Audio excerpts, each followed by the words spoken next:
Radio Tehran, শুরু হচ্ছে বিশ্ব সংবাদ।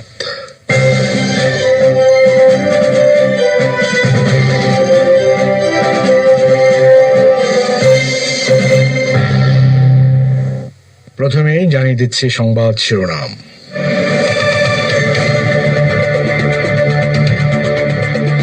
হাইফা বন্দরে ইরান ও হিজবুল্লাহর হামলার আশঙ্কা ভীত ইসরায়েল, ইহুদিবাদী দৈনিক হারেজের খবর। ইয়াহিয়া সিনওয়ার হামাসের নতুন শীর্ষ নেতা নির্বাচিত, অভিনন্দন জানালেন ইরানের সামরিক কমান্ডাররা।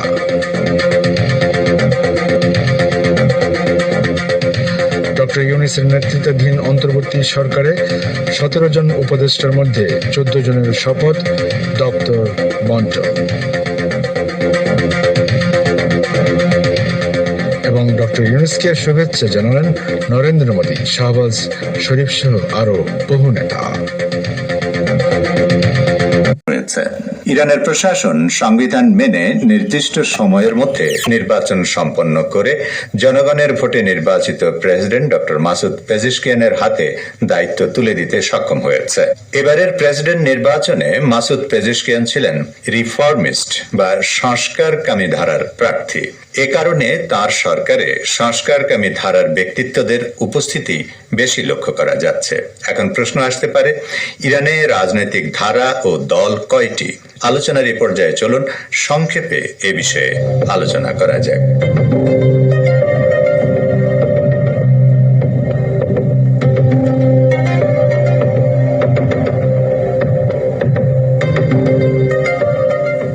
ইরানে ইসলামী বিপ্লবের বিজয়ের পর ধীরে ধীরে দুটি প্রধান রাজনৈতিক ধারা গড়ে ওঠে। এর একটি হলো প্রিন্সিপালিস্ট বা মূলনীতিবাদী ধারা, আর অন্যটি হলো রিফর্মিস্ট বা সংস্কারকামী ধারা। এই দুই ধারার আওতায় ইরানে বর্তমানে 120টি রাজনৈতিক দল সক্রিয় রয়েছে।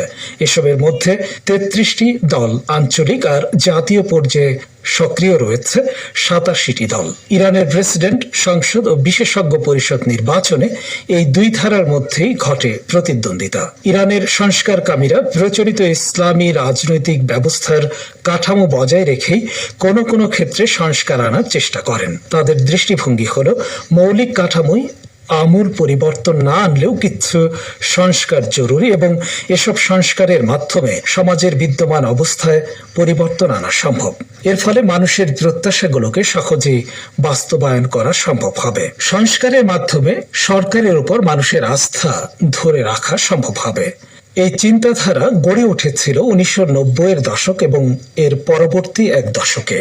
এই ধারার অনুসারীরা আরো মনে করেন, ইরানের অর্থনৈতিক, রাজনৈতিক ও সাংস্কৃতিক উন্নয়ন পশ্চিমা মডেলগুলোর অনুসরণের মাধ্যমেও করা যেতে পারে। তাদের মতে এমনটা করলে তার দেশের জন্য মঙ্গলজনক হবে। সংস্কারকামী ধারার মতে ইসলামী নীতিমালা বজায় রেখেই ইরানেও লিবারেল চিন্তাধারা ও লিবারেল পুঁজিবাদকে অনুসরণ করা সম্ভব। অন্যদিকে মূলনীতিবাদী বা প্রিন্সিপালিস্টরা মনে করেন, 1979 সালে সংঘটিত ইসলামী বিপ্লবে যেসব মূল্যবোধের কথা তুলে ধরেছিলেন ইমাম খোমেনি রহমতুল্লাহ আলাই, সেগুলো ছিল মুক্তি ও স্বাধীনতা অর্জন এবং ইসলামী আদর্শ বাস্তবায়ন।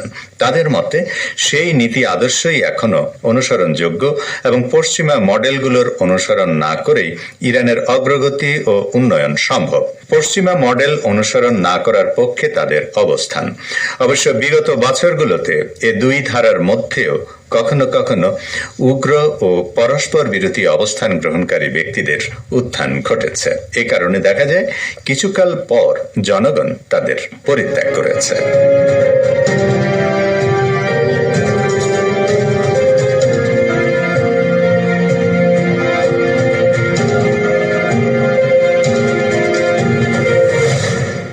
প্রার্থী যে ধারারই হোক না কেন, ইরানের সংবিধান মেনে নয়া প্রেসিডেন্টকে কাজ করতে হবে। তিনি সবারই প্রেসিডেন্ট। ডক্টর পেজিশকিয়ানও এর ব্যতিক্রম নন। অনেকের মনে নতুন প্রেসিডেন্ট সম্পর্কে কৌতূহল রয়েছে। এবারে চলুন নতুন প্রেসিডেন্ট ডক্টর মাসুদ পেজিশকিয়ান সম্পর্কে সংক্ষেপে জেনে নেওয়া যাক। ইসলামী প্রজাতন্ত্র ইরানের নবম প্রেসিডেন্ট হিসেবে বিজয়ী মাসুদ পেজেশকিয়ান একজন ঝানু সংসদ সদস্য, সাবেক স্বাস্থ্যমন্ত্রী এবং বিশিষ্ট হার্ট সার্জন। 1954 সালের 29 সেপ্টেম্বর তিনি ইরানের উত্তর পশ্চিমাঞ্চলীয় আজারবাইজান প্রদেশের মাকাবাদ শহরে জন্মগ্রহণ করেন। স্কুলের লেখাপড়া শেষ করে এবং প্রথম ডিপ্লোমা অর্জনের পর তিনি দক্ষিণ পূর্বাঞ্চলীয় জাবুল শহরে সামরিক বাহিনীতে সার্ভিস দেন। এরপর তিনি সিদ্ধান্ত নেন চিকিৎসা বিজ্ঞানে দ্বিতীয় ডিপ্লোমা করবেন। 1976 সালে তিনি তাবরিজ মেডিকেল সায়েন্স বিশ্ববিদ্যালয়ের মেডিসিন বিভাগে ভর্তি হন। এই বিশ্ববিদ্যালয় থেকে তিনি তার ডাক্তারি লেখাপড়া এবং জেনারেল সার্জারির উপর বিশেষজ্ঞ ডিগ্রি অর্জন করেন। 1993 সালে Masud Pezeshkian Iran university of medical sciences থেকে কার্ডিয়াক সার্জারিতে একটি উপ স্পেশালিটি লাভ করেন এবং পরে হার্ট সার্জারিতে বিশেষজ্ঞ হন। তিনি 5 বছর তাবরিজ ইউনিভার্সিটি অব মেডিকেল সায়েন্সের প্রধানও ছিলেন।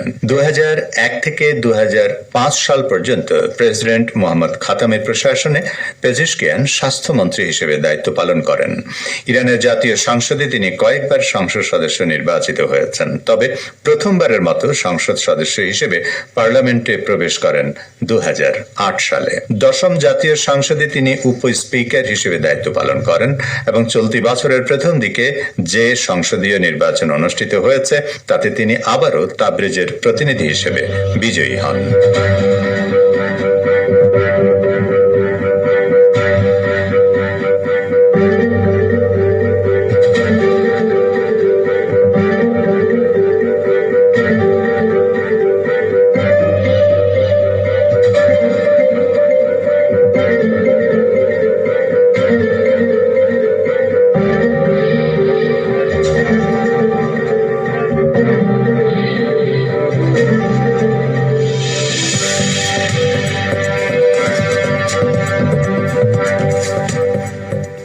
ডক্টর পেজেশকিয়ান এর আগেও প্রেসিডেন্ট নির্বাচনের প্রার্থী হিসেবে নাম লিখিয়েছিলেন, কিন্তু 2013 সালের নির্বাচনে এবং খাদ্যপণ্য সম্পর্কিত অন্যান্য শিল্প পণ্য এখন বিশ্বের অন্যতম বৃহৎ বাণিজ্য পণ্য হিসেবে পরিগণিত।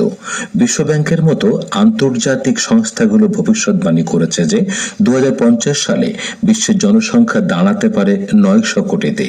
এত বিশাল জনসংখ্যার দৈনন্দিন খাদ্যের যোগান দেওয়াটা খুবই গুরুত্বপূর্ণ একটি বিষয়। আজকের আসরে আমরা এই সংক্রান্ত বিষয়ে আশয় নিয়ে আলোচনা করার চেষ্টা করব ইনশাআল্লাহ। আপনারা আমাদের সঙ্গেই আছেন যথারীতি, এ প্রত্যাশা রইল।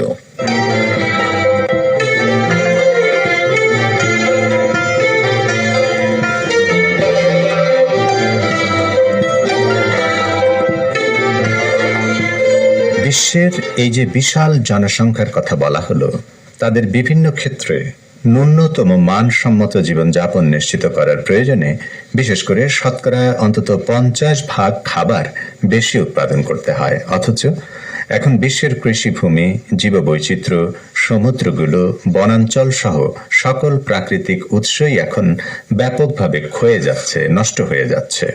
বৈশ্বিক আবহাওয়া পরিবর্তনের ফলে কৃষি পণ্য উৎপাদনের পরিমাণ এখন পর্যন্ত কমপক্ষে শতকরা 25% কমে গেছে। জাতিসংঘের ভবিষ্যৎবাণী অনুযায়ী 2050 সালে জনসংখ্যা বৃদ্ধির পরিমাণ যদি ঠিক থাকে, তাহলে বিশ্বের বিভিন্ন দেশের শতকরা 51% লোককেই তাদের খাবারের চাহিদা নিশ্চিত করার জন্য খাদ্য সামগ্রী আমদানি করতে হবে।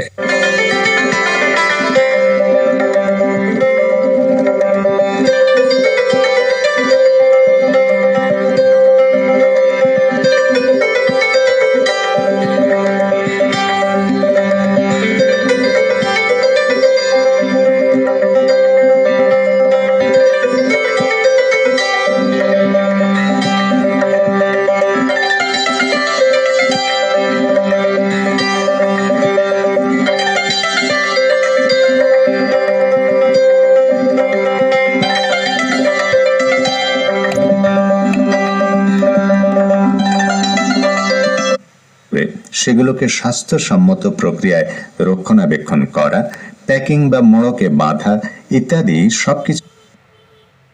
আরো কথা বলবো একটু পরেই, খানিক মিউজিক বিরতির পর।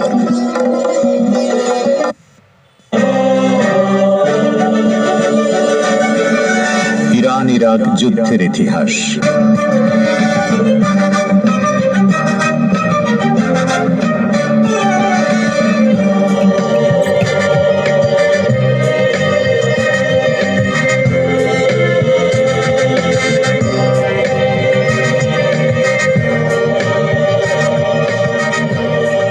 শ্রোতা বন্ধুরা, ইরান ইরাক যুদ্ধের ইতিহাস অনুষ্ঠানে আপনাদের সবাইকে স্বাগত জানাচ্ছি।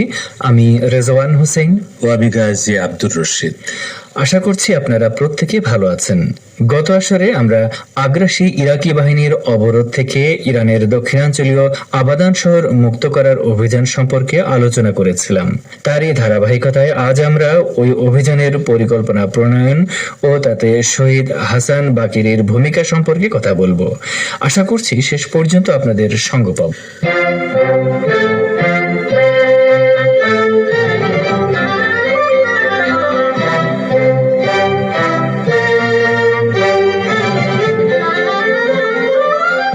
আমরা গত কয়েক আসরে বলেছি 1980 সালের সেপ্টেম্বর থেকে 1981 সালের সেপ্টেম্বর পর্যন্ত ইরাক ইরান যুদ্ধের প্রথম বছরে ইরানে অনেকগুলো গুরুত্বপূর্ণ রাজনৈতিক ঘটনা ঘটে।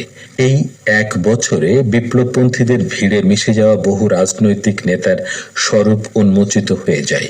ইমাম খোমেনি রহমতুল্লাহ আলাইহির নেতৃত্বাধীন ইসলামী বিপ্লবের পক্ষের শক্তি এবং বিপ্লবীদের সঙ্গে মিশে থাকা কথিত পশ্চিমা উদারপন্থীদের শক্তি আলাদা হয়ে যায়।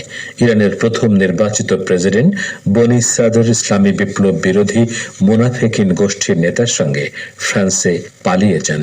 এরপর মুজাহিদিনে খালক নামের এই গোষ্ঠী ইরানে ব্যাপক হত্যাযজ্ঞ শুরু করে এবং বহু রাজনৈতিক ও ধর্মীয় নেতাকে সন্ত্রাসী হামলা চালিয়ে হত্যা করে। রাজনৈতিক অঙ্গনের এসব ঘটনা প্রবাহের পাশাপাশি যুদ্ধের ময়দানে চলতে থাকে আগ্রাসী ইরাকি বাহিনীর বিরুদ্ধে প্রতিরোধ যুদ্ধ। আবাদান শহর মুক্ত করার লড়াই ছিল যুদ্ধের প্রথম বছরে ইরানের পক্ষ থেকে চালানো সবচেয়ে বড় সামরিক অভিযান। এটি ছাড়া প্রথম বছরে বাকি যতগুলো অভিযান চালানো হয়েছিল সেনাবাহিনী ও ইসলামী বিপ্লবী গার্ড বাহিনী বা আইআরজিসির মধ্যে সমন্বয়হীনতার কারণে তার সবগুলো হয় ব্যর্থ হয় অথবা আংশিক সফল হয়। আবাদান যুদ্ধ ইরাকের জন্য ভূকৌশলগত দিকের পাশাপাশি মতাদর্শগত দিক দিয়েও গুরুত্বপূর্ণ ছিল। মাত্র 48 ঘন্টার মধ্যে ইরানের ইসলামী বিপ্লবের পতন ঘটানোর লক্ষ্য নিয়ে এদেশে আগ্রাসন চালায় ইরাক। কিন্তু কিছুদিনের মধ্যে আগ্রাসী ইরাকি বাহিনী ইরানের চোরাবালিতে আটকা পড়ে। এই অবস্থায় সামান্য কিছু অর্জন নিয়েই ইরাকের তৎকালীন সাদ্দাম সরকার সন্তুষ্ট থাকতে চায়। আর এই সামান্য অর্জন ছিল আবাদান শহর দখল করা। সাদ্দাম ভেবেছিল আবাদান দখল করে সেটিকে মুক্তিপণ হিসেবে ব্যবহার করে আরভান্দ নদীকে ইরাকি ভূমির অন্তর্গত করে নেবেন। ফলে আবাদান শহর দখল করে তা ধরে রাখা ইরাকের জন্য খোরাম শাহরের চেয়েও গুরুত্বপূর্ণ ছিল। তাই ইরাকি বাহিনী আবাদান দখলের লক্ষ্যে 3 ব্রিগেড সেনার পাশাপাশি বিপুল পরিমাণ অস্ত্রশস্ত্র ও গোলাবারুদ নিয়ে অগ্রসর হয়। সাদ্দাম সরকার যে আবাদান দখলকে এতটা গুরুত্ব দিচ্ছে তা ইরানের নেতারা উপলব্ধি করতে পেরেছিলেন। ইমাম খোমেনি রহমতুল্লাহ আলাই যুদ্ধ শুরুর 2 মাসের মাথায় আবাদান শহর রক্ষা করার নির্দেশ না দিলে এই শহরটিও খুররাম শহরের মতো পুরোপুরি ইরাকি বাহিনীর নিয়ন্ত্রণে চলে যেতে পারত। ইমাম 1980 সালের 5 নভেম্বর এক নির্দেশে বলেন, আমি চাই অবিলম্বে আবাদান শহরের ওপর থেকে অবরোধ প্রত্যাহার হোক এবং এই কাজে সেনাবাহিনী ও বিপ্লবী গার্ড বাহিনী সহ সশস্ত্র বাহিনীর কোনো শাখা যেন অবহেলা না দেখায়। তারা যেন এটা না ভাবে যে শহরটি পুরোপুরি দখল হয়ে গেলেও সমস্যা নেই, আমরা পরে তাদেরকে উৎখাত করব। তারা শহরে ঢুকে পড়লে আমাদের অনেক ক্ষতি হবে, কাজেই ইরাকি বাহিনীকে আবাদানে ঢুকতে দেয়া যাবে না। আবাদানকে অবরোধ মুক্ত করার অভিযানের নাম ছিল সামেনুল আইম্মে। এই অভিযানের মূল পরিকল্পনা করেছিলেন হাসান বাকেরি নামক 25 বছর বয়সী এক কমান্ডার। অবশ্য এরকম একটি পরিকল্পনার কথা প্রথম তুলে ধরেছিলেন ইসলামী বিপ্লবী গার্ড বাহিনীর তৎকালীন উপপ্রধান ইউসুফ কোলাহদুজ। বনি সাদরকে সশস্ত্র বাহিনীর সর্বাধিনায়কের পদ থেকে সরিয়ে দেওয়ার ফলে তেহরানের রাজনৈতিক নেতৃত্বে যে পরিবর্তন আসে তার কারণেই আবাদান অবরোধ মুক্ত করার অভিযান পরিচালনা করা সম্ভব হয়। শহীদ হাসান বাকেরি এই অভিযানের পরিকল্পনা ও তা পরিচালনায় অসাধারণ প্রতিভা, দূরদর্শিতা ও প্রজ্ঞার পরিচয় দেন। 1979 সালে ইরানের ইসলামী বিপ্লবের বিজয়ের পর হাসান বাকেরি সাংবাদিকতাকে পেশা হিসেবে বেছে নেন এবং লেবানন ও জর্দানের মুসলমানদের অবস্থা সম্পর্কে প্রতিবেদন তৈরি করার জন্য ওই দুই দেশ সফর করেন। পরবর্তীতে ইরাকি বাহিনী ইরানে আগ্রাসন চালানোর আগে ইরানের সীমান্তবর্তী প্রদেশগুলোতে বিপ্লব বিরোধী তৎপরতা বেড়ে যাওয়ায় তা মোকাবেলা করার উদ্দেশ্যে হাসান বাকেরি ইসলামী বিপ্লবী গার্ড বাহিনী বা আইআরজিসিতে যোগদান করেন। সাদ্দাম বাহিনী ইরানে আগ্রাসন চালানোর 3 মাস পর তিনি দক্ষিণ ইরানে মোতায়েন আইআরজিসির অন্যতম কমান্ডার পদে নিয়োগ পান। ফলে আবাদান মুক্ত করার অভিযানের আগেও তিনি কয়েকটি ছোটখাটো অভিযানের পরিকল্পনা ও তা বাস্তবায়ন করেছিলেন। ইরানের সেনাবাহিনী 4টি ভাগে বিভক্ত হয়ে সামিনুল আইএমএ অভিযানটি পরিচালনা করে এবং এগুলোর একটি ভাগের কমান্ডারের দায়িত্ব নিজ হাতে তুলে নিয়েছিলেন হাসান বাকেরি।